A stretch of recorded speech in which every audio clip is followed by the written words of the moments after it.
I've been living out here for some months to write and to absorb an atmosphere that is different from the city, to try and find out what is the essential difference between the world of nature and the world of man. Because there's an obvious difference, like the difference of artistic styles. No one, for example, would confuse a painting by Leonardo with a painting by Picasso, or music by Bach with music by Shostakovich.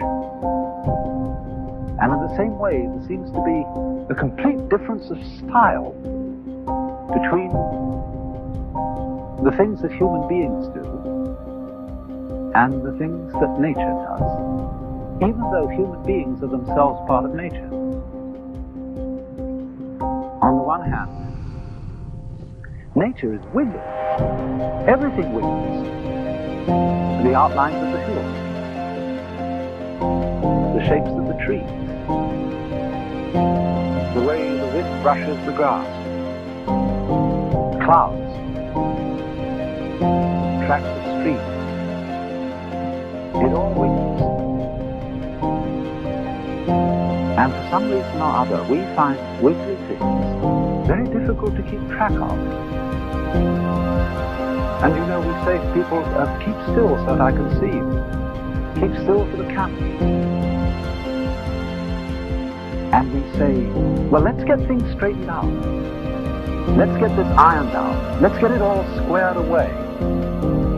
And then somehow we think we understand things when we have translated into terms of straight lines and squares.